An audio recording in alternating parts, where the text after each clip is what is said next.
is Halfa, where people tell us about life in the diaspora. Our guest today is a husband, a dad, a working professional, a businessman. There's a pause there.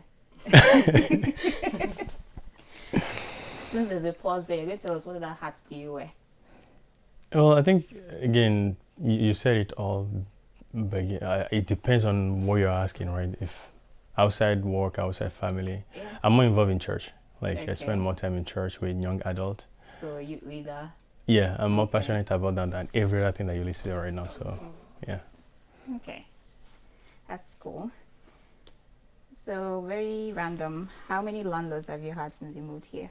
Jesus. 1, 2, 3. That's actually a strange question. Maybe 4. I think 4. 4? Yeah, I think 4. I will not count the first one because he wasn't my landlord. It was just someone that subletted the house. Yeah, so that wasn't the landlord. But yeah, I'll say 4. Okay, so that's including what you have now? I'm not a tenant right now.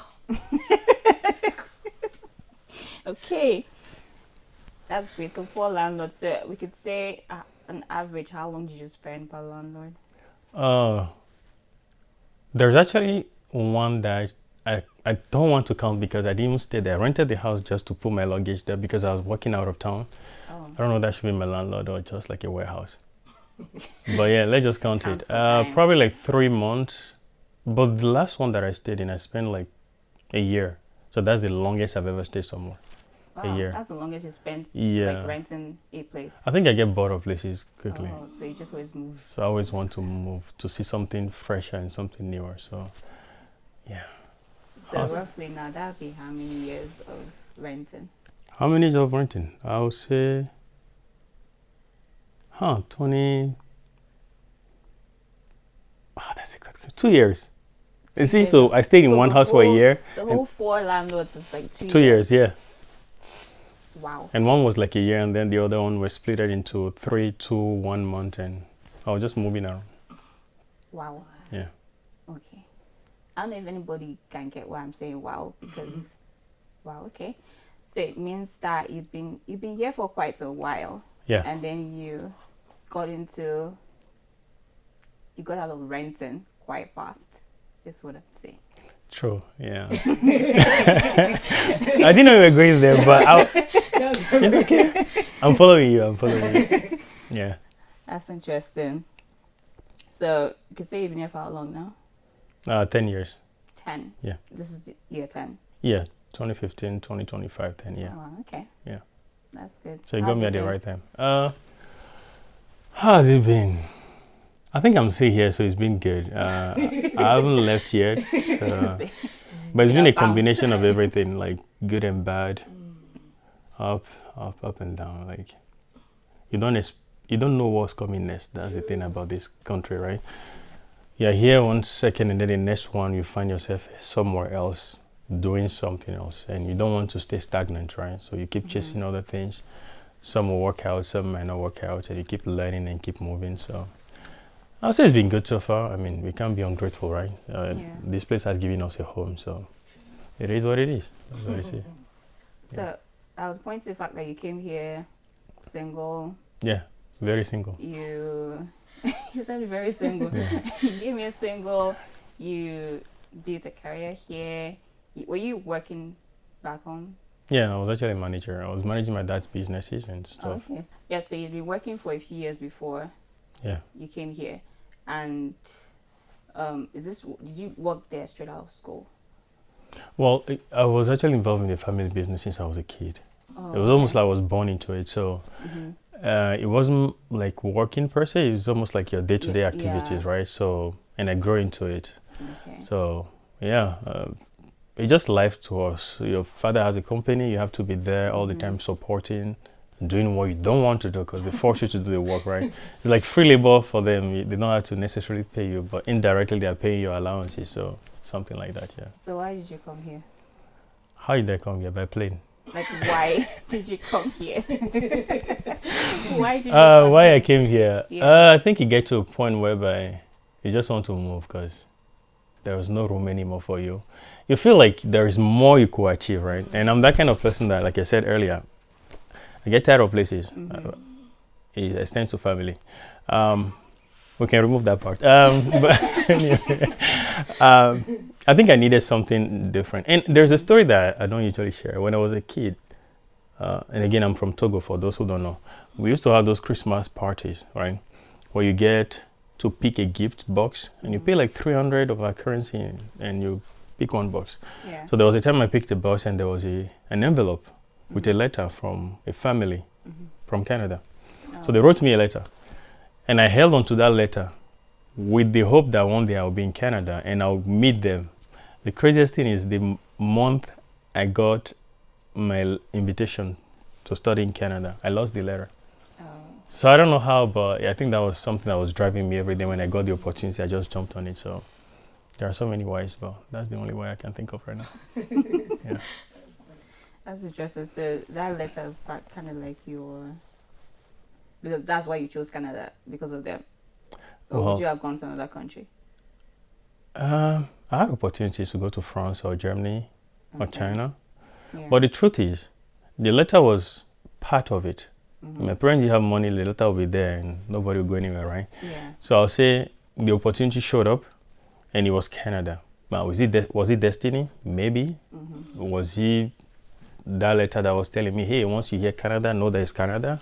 Maybe if I gotten a letter that was saying US, maybe if I hear Canada, I would say, no, I want to go to US. There will be a bit of conflict between me and my parents, right? But the letter made it easier for me to say, you know what, I'm going to Canada. Yeah, I'll say your parents had like some influence on where you had to go. They had influence on everything.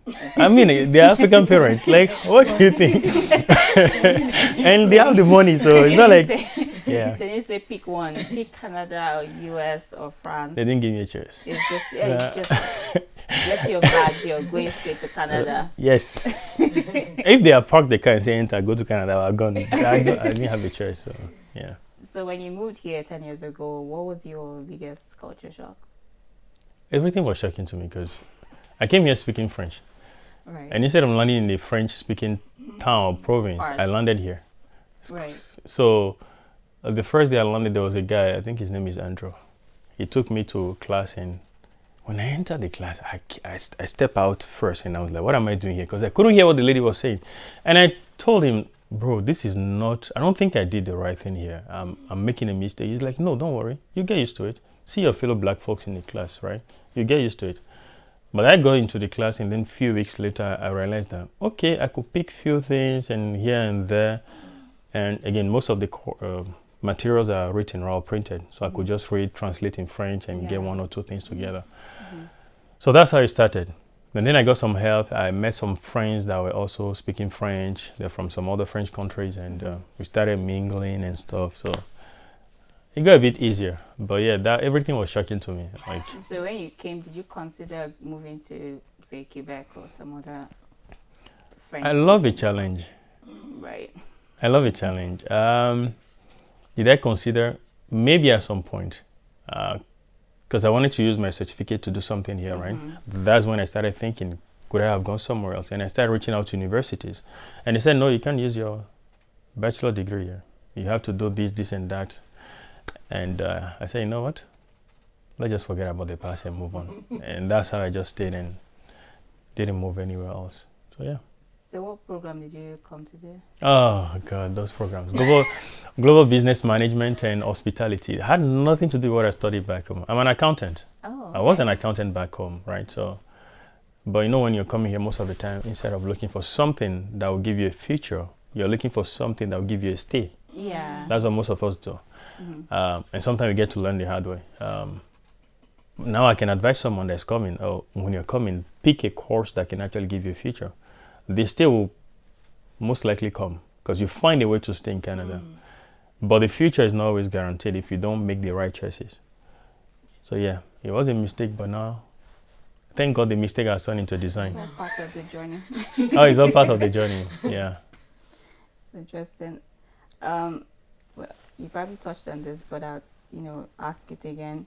What would you say was your toughest lesson around Could be around money or, the independence that you got when you came here. What's like the toughest lesson you had to learn? I think I would say people will always be people. Remember that people will always be people. Okay. What do I mean by that? It's basically people disappoint. You can't trust them. And it's not their fault. They are just human beings trying. They are trying their best. Again, we're all learning on this journey. So you don't expect someone to be perfect to meet you where you are necessarily. Yeah. So when I got here, I realized that, I don't know if I should talk about this, but there is a bit of bias among people of the same color, right? We tend to think the discrimination is among black and white. But at some point, I realized that even among ourselves, we were discriminating against each other. It was a shock to me because I thought, okay, we're all the same, right? Let's do things together. So, and that's why I have to change my landlord at first, because I was close to school, but I had to move to Waterloo, to completely far from school. It used to take me 2 hours to get to school by bus because I wanted to be far from everybody. I was so discouraged at some point, right, by people's character and behaviors. I felt like I wasn't welcome at some point, right? So I had to step back and rethink my whole life, re-strategize. Even though I was far from school, I was enjoying it because I didn't have to see those people every day. I didn't have to see people every day. So that's one of the things that actually affected me at first.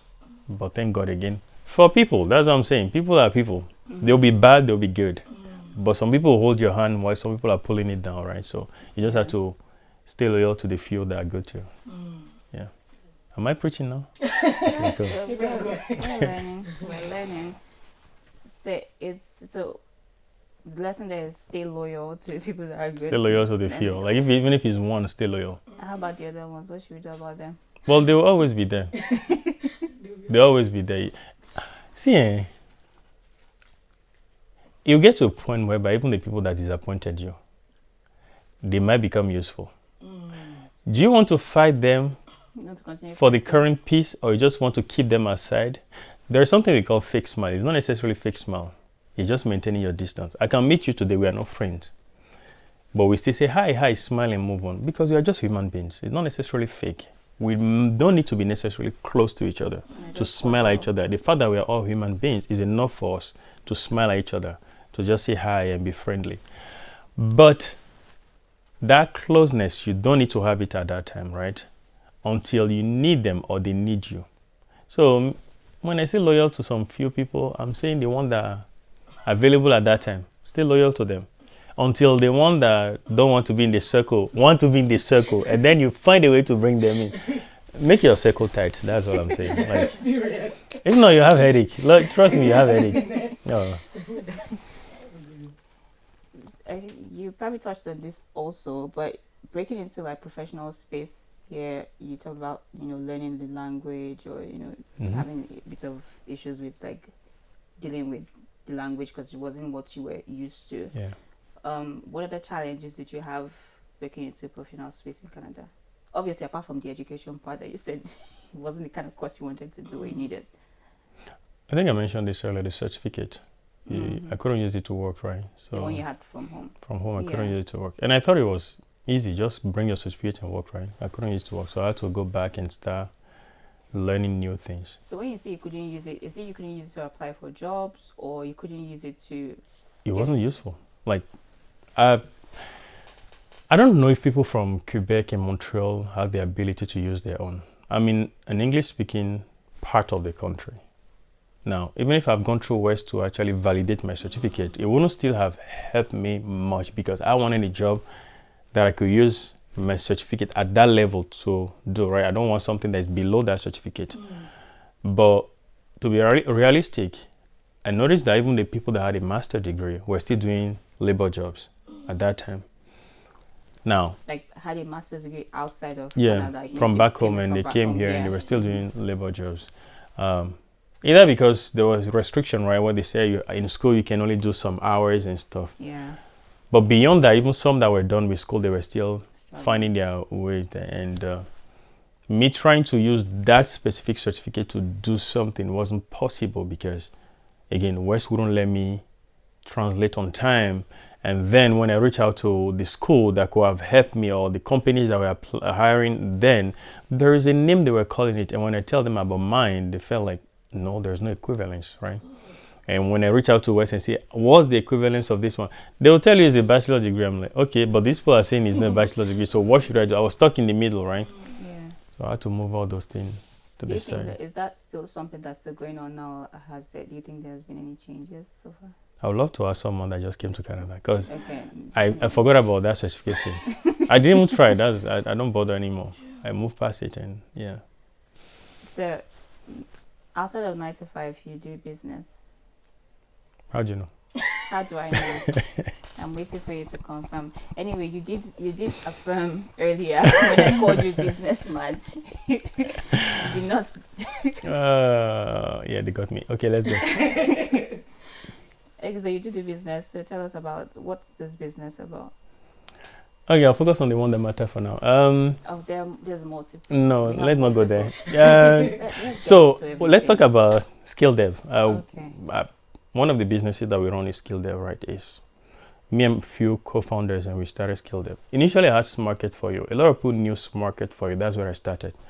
It was more about promoting black-owned businesses, and at some point, I had to step aside, or maybe tear the whole thing down because it was draining. I didn't have a proper plan then. You know, when you're starting the first term, you think the idea is enough, and you don't make all the provisions for other things. And I had few people that were with me then. We were 3 that were meant to go on the business, but they had other things and they move on. So I thought I could carry it alone.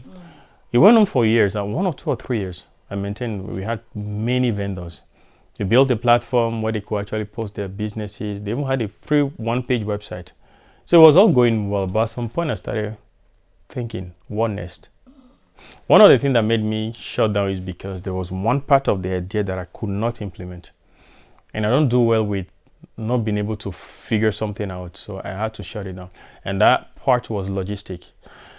When I have people from all over Canada, right, different provinces. And at some point I realized that if someone places an order, they have to find a way to ship it to the person. So someone is in Alberta and the customer is in Kitchener. How will they ship the product? Are they going to ship it to my house and I'll pass it to them? All those things, there were issues. So since I couldn't figure out, I had to shut it down. That's number 1. Number 2, money. I didn't know how to price things then. I didn't know how to charge people then. To me, it was almost like I'm helping people, so I didn't know how to add money. And then I spoke to one of my friend who was a mentor at that time, and he said, find a way to charge people. My mind could not take it. Yeah. Are the people willing to pay? Yes, they were. But my mind was like, bro, you don't know how to charge anything. And the moment I started charging 5 people, I had 5 paying customers. They were happy with the service that I was providing. I went into like a different space. Like in my mind, I was in a different place. I started losing my mind. Like, why am I charging this? It's like my heart could not take it. And then I said, you know what? I refunded the money that I took. Oh yes, I refunded all the money. And I had to restart. And I said, you know what? I'm not doing this anymore. And I shut down. I still meet people till then. And they're like, oh, what happened to this business? And I say, oh, it happened. So yeah. What is different about, like, because you still would charge people with the one you're currently doing. So what is different? What are you doing differently? You grew up in my mind. That's a good answer. I grew up, yeah. Some liver. Oh yeah. See, if you don't want to learn something, life will teach you. You can either learn it by yourself or based on people's experiences, right? Yes. Or you learn through your own experiences. Mm-hmm. Learning through people's experiences is easier because you don't have to feel any pain. But I had to go through the pain to learn the hard way. Now, the truth is, I learned, but I'm not handling money right now. I still stay away from money, and I let other people take care of the money in the business. Find someone that can handle it. Yes. Right. Because even till now, I can still give discount when I'm not supposed to. Yeah. So find someone that will manage the money. Find someone that will do what you cannot do, and you focus on what you can do. So does this always have to be a person, or it could be a platform, or what is it? It can be a system. This is the era of AI where you can build robot or agent that can actually do things for you. So you can build employees right now, virtual employees that can do everything. And we use some virtual employees as Skill Dev. Skill Dev is a platform where we teach people tech most things in tech, like project management, business analysis. Sorry, I'm not doing an advertisement right now. Fine. But yeah, that's what the platform is about. I have 2 co-founders, amazing people, and one thing that makes the difference is that we spend time teaching you hands-on stuff. Like in places, they don't teach you how to practicalize what you learned. They just give you the literature and you just go with it. Yeah. But at Skill Dev, we spend time building product. So you get to learn the literature and then we build the product. It can be a website, it can be an app or whatever it is. So that's how people get to have the Canadian experience and they can actually present. You have people that are coming from a warehouse that get into Skill Dev and now it feels like they've been doing this for years and then they go for an interview, they get a job. So that's our motivation. So yeah. It's great. You told us about business, which is really great. Mm-hmm. How long have you been married? Married? Oh, I've been married so many times. And I should, let's not go. I've been married so many times. True. I've been married for years ago and then I got married again and I go. To the same person, just so you know, disclaimer, to the same person. So It's just renewals. yeah, I needed to get fresh again, refreshing it. Okay. Yeah. Yeah. How long is the year? This is what I asked. So My wife is going to watch this face take it like, from the first and she'll be like, "Oh, you don't remember the wedding day?" take it from the first marriage. I think it was in 2019 September. Okay. So we're like 6 years now. Right. Yeah. Did you meet your wife here? Yeah, in school. Yeah. I We're in don't know the if I should same. ask you about that. Or I should actually. About what? If I met my wife again. How did you meet your wife? In school, in class. Was she in the same class with you? Yeah. She took the same program with me. Oh, okay. And that was the only program that she was doing then. And that's how we met. I think she's one of the people that actually encouraged me to speak English more often, right? Because I was stuck in that French. Because I had some people that were speaking French as well. So we built that French community. And we're getting worse and worse, thinking we're getting better. Until my wife came and then said, you know what, if you want to get better, you have to learn how to speak, even if it's not that good. So Yeah. I took that and started running with it, and here we are. Was she speaking some French too? No, she couldn't. I don't think she speaks French. Up to now, she does. Let's not say she doesn't like French, because no, she does. Okay. 2019 that's almost 6 years. Almost right? 6 years, yeah. About 6 years. And then, so since you guys were in the same class, that means you guys met like 2015 roughly? Yeah. And so you guys have been together for like 10 years. Yeah. Oh, I think I should be doing counseling now, because it's been 10 years. That should count for something. Oh, okay. Where can we sign up for your classes? I'll let you know. So how did you get into a relationship with someone that's, did you always have it in mind to be with someone that's from different country, different tribe, very different background? That's actually a good question. I never thought of it. No, I never had it in mind. And I think when you get to a land where you don't know where you're going, right? Anyone that is pointing in the right direction, get close to that person. And I think that's where it started from. My wife was the only one pointing me in the right direction. I mean, I had people around me that were pointing me in the right direction, but she was close. Yeah. You can see that she wanted the best of me. She always encourages me. There are assignments that I could not do, because I'll read the whole thing and it says like, what? Am I supposed to do this? And then she'll take it and then she'll take care of it and help me with it, explain it and make it easier for me. So that's how we started building a relationship, and then here we are. So I never expected it, but who was I going to marry then? There's no one from my country anyway, so. You didn't think about going back home to find somebody? No, never thought of it. And I wasn't planning to. Even if I had to die single, I would not go back home and marry someone. What happened to the person coming here? Me, did I not come here? No, I'm not going back home to find anyone. They should find me here. Come and find me by yourself. So, now that you're married with a child, how's the idea of love and partnership? Is it like still the same thing from when it started, or has it evolved to different? Is it not different? Is it different? Now, someone might say I'm too early in this thing to talk about this topic, but where I am, where I'm standing right now, I can say it's not that different. It's all about, like you said, partnership. Where this person is not strong, you jump in and you do it. You guys are just doing things together. I've seen on social media before we even got to this point, people giving advices, and there are 5 rules to this, there are 10 rules to it. There are no rules to marriage, and there are no rules to being a parent. You just figure things as you go. Most people get it mixed up, and they think all the advices that are given on social media, they need to pick it up. Some of them are nice, but you have to figure out what works for you. Again, you might find a partner that fits exactly the profile that you're seeing on Instagram, and they will be exactly that thing, and that advice may work for you. Well, you find someone, you guys have to be going every day, be it in money, be it in love, date, and everything. There are so many things that my wife and I have done when we're dating, that if I tell someone go and do them, say, are you mad? Even in this generation, there are things that we have done a few years ago that will not work in this generation, right? So we keep learning, unlearning, evolving. So take the advice that they're giving you, now customize it to fit your own relationship. So I think on our side, you've seen us. We just go with the flow. There is nothing that is written somewhere. We just go with the flow. Oh, this is broken. Okay, let's try and fix it. Can we fix it? Yes. Can we not fix it? Okay, let's throw it out. Let's move on. There is more to do. Yeah. That's how we are.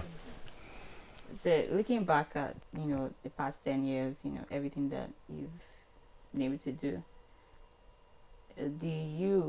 before you entered flights and boarded flight to Pearson, would you have imagined what this is currently?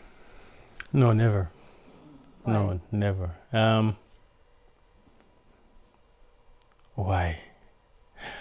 I think there's the reality of Canada. I mean, the Canada that I was coming to meet, I had no idea what it was. So there is no way I could even have expectation about it. To me, I'm just going to a place where I'm escaping my country.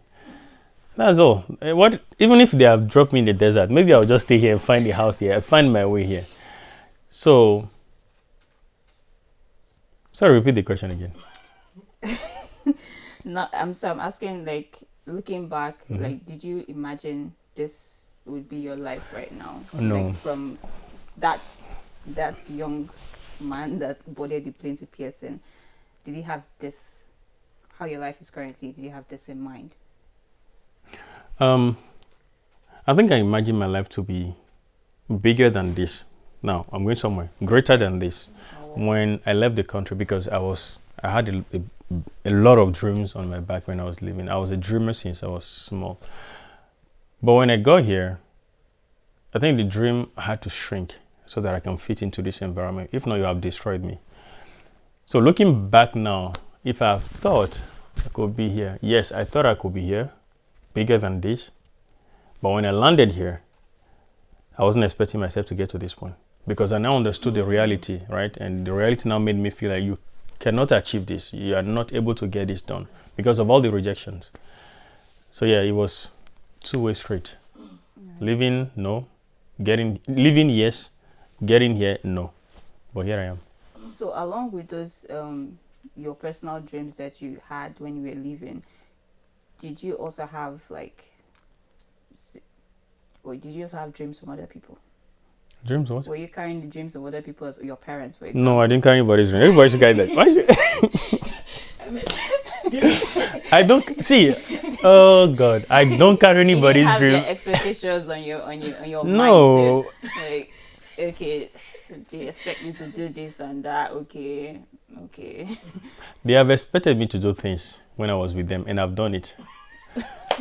I've moved on. It's like everybody should move on. As you put it out there, you're like, goodbye. Thanks a lot.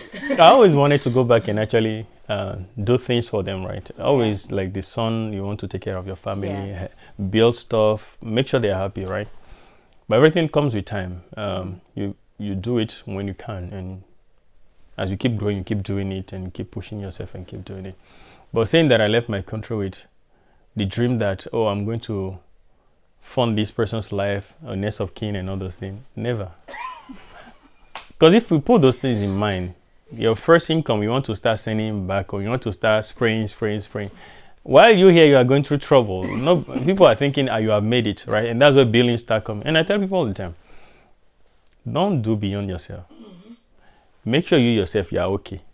Before you start. It may sound selfish, but this country will run you mad. Yeah. If you are not okay mentally. So if you're not okay and you want to now get people to be okay, it will not help you, because your phone will keep blowing every day. They will think you made it, even if it's just a little bit that you are doing right. So make sure you're okay first and then put it out there. So the past 10 years, what's been the most rewarding thing or experience so far? My wife. My wife has been the most rewarding thing. And I say it all the time. She's been the most rewarding thing. I don't know where I would be if she didn't talk to me in class that day and say, hey, start speaking English, right? Leave French and start speaking English. I think that's one thing that changed everything for me. I like when I'm in a place and one person just changes my mind, like say something that challenges me. Yeah. I start picking interest in that person and it builds something in me. So yeah, my wife has been the most rewarding thing. That's why I said I didn't carry anybody's dream here. That's fantastic. What's one misconception that people have back home about, maybe about you? Well, about people living in diaspora, yeah, but then I'd say about you, because now it's be your own personal experience. So I don't know the misconception they have about me, because I don't get too much. About people living abroad, what do you think is the misconception people have? Something I saw on Instagram, there was money on the train and the guy was plucking it in. I think that's the misconception. They feel like when we get here, we start making money. They look at abroad as if it's a land of opportunities. True, there are opportunities, but you need to get those opportunities, right? They don't think about the process of getting or taking advantage of those opportunities. They don't understand that there is a whole process that you have to go through to get those things. Yeah. So they feel like once you learn, you have your certificate and stuff, immediately Canadian government will give you a job and then you start working and make money. But that's not the reality. It's not the reality. We go through a lot, and even if you try to explain it to them, they don't get it. So at some point, you just stop explaining. Yeah. You offend some people. Some people may understand, but it's okay. Again, at the end of the day, once you make it, they will understand. But if you keep chasing them and you don't make it, they will still come back and say, useless man, you are the one that say so you just have to be selfish in life at some point, right? You just be selfish at some point. You get why. So if you could give your younger self an advice before coming here, before boarding that plane, what would your advice be? Oh.